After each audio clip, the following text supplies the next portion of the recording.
5월 13일 토요일 가정예배를 하나님 앞에 올려드리도록 하겠습니다. 다 같이 사도신경으로 신앙을 고백하도록 하겠습니다. 나는 전능하신 아버지 하나님, 천지의 창조주를 믿습니다. 나는 그의 유일하신 아들 우리 주 예수 그리스도를 믿습니다.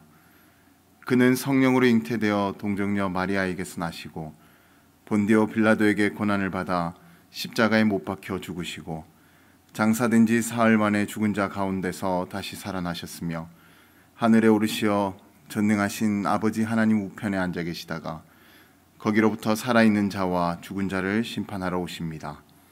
나는 성령을 믿으며 거룩한 공교회와 성도의 교제와 죄를 용서받는 것과 몸의 부활과 영생을 믿습니다. 아멘. 다 같이 복음성가 주님 말씀하시면을 함께 불러보도록 하겠습니다. 주님 말씀하시면 내가 나가리다. 주님 뜻이 아니면 내가 멈춰서리다. 나의 가고 서는 것 주님 뜻에 있으니 오 주님 나를 이끄소서. 뜻하신 그곳에 나 있기 원합니다.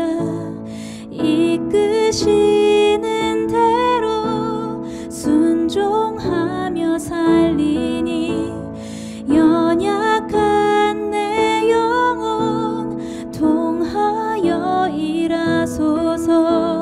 주님 나라와 그 뜻을 위하여 뜻하신 그곳에 나 있기 원합니다. 이끄시는 대로 순종하며 살리니 연약한 내 영혼 통하여 일하소서. 주님 나라와 그 뜻을 위하여 오 주님 나를 이끄소서. 오 주님 나를 이끄소서.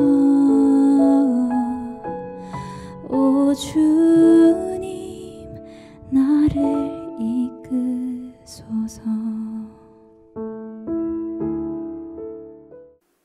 오늘 우리 가정에게 허락하신 하나님의 말씀은 민수기 27장 22절에서 23절까지의 말씀입니다.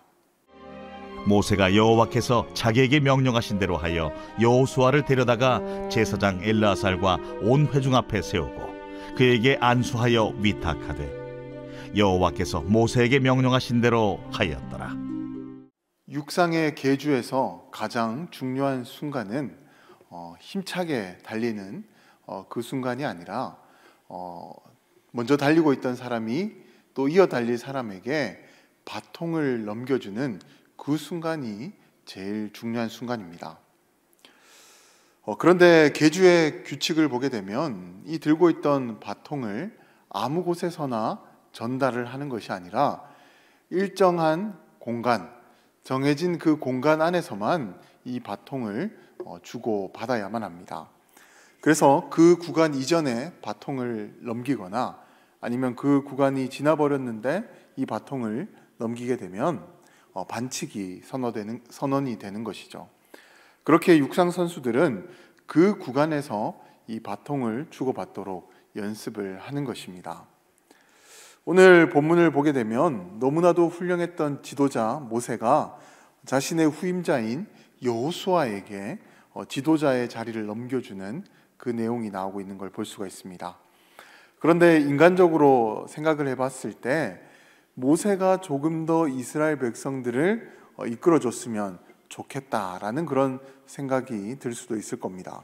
그리고 모세의 입장에서도 자신도 그렇게 가나안 땅에 들어가고 싶어 했는데 그가 가나안 땅에 들어가기 위해서는 지도자로서 그 역할을 계속 이어나가게 되면 들어갈 수가 있는 것 아닙니까? 그래서 그런 상황에서도 모세가 계속해서 이스라엘의 지도자로 있어줬으면 좋겠다라는 그런 이제 생각을 또 해볼 수가 있을 것입니다. 하지만 모세는 그런 아쉬움을 뒤로 한 채 하나님의 말씀대로 자신의 지도권을 모두 다 여호수아에게 이양을 해주고 자신은 쓸쓸하게 그 생을 마감하게 됩니다. 사실 이런 모습이 개인의 입장에서는 굉장히 아쉬울 수도 있지만 하나님과 그리고 이 말씀을 읽고 있는 우리에게는 너무나도 기감이 되는 또 칭찬받아 마땅한 그런 삶의 모습이 될 것입니다. 만약 모세가 이때 하나님의 말씀을 어기고 끝까지 억지를 부리면서 이스라엘의 지도자로 남고자라고 했다면 어떤 일이 이스라엘 백성들 가운데 일어났겠습니까? 아마 이스라엘 백성들은 모세를 따르는 파, 또 여호수아를 따르는 파 하면서 그렇게 분열이 되었을 수도 있을 것입니다. 그래서 큰 혼란을 겪게 되었을 것이고 또 그로 인해서 하나님께로부터 큰 징계를 받았을 수도 있었을 것입니다. 그러나 모세가 그런 인간적인 모든 생각과 욕심을 내려놓고 하나님의 말씀에 순종하는 길을 택했기에 그들은 여호수아를 중심으로 가나안 땅에 들어갈 수 있었던 것이고 끝내 그 땅을 차지할 수가 있었던 것입니다. 이처럼 우리도 하나님의 일을 감당할 때 인간적인 마음에서 그리고 그 안에 욕심이 있어서 내가 더 해야겠다라거나 아니면 내가 더 가져야겠다라는 그런 생각을 할 때가 있습니다. 그럴 때 우리는요, 그런 어리석은 감정을 따라서는 안 되는 것입니다. 그렇게 되면 결국 화를 자초하는 일이 되는 것입니다. 그럴 때에는 하나님의 말씀을 따르면서 하나님의 뜻에 순종하는 그 삶이 되어야 합니다. 그러면 그 순종을 통해서 나의 공동체 또 나 개인이 하나님 앞에 건강하게 세워져 가게 될 것입니다. 아무쪼록 나의 판단이나 나의 욕심이나 나의 생각이 아니라 하나님 말씀에 순종하여 내가 감당해야 될 사역들을 늘 성실하게 감당하시는 분들이 되셔서 늘 하나님께도 칭찬받고 또 주변 사람들에게도 또 칭찬을 받는 우리 모두의 삶이 되시기를 주님의 이름으로 간절히 축원드립니다.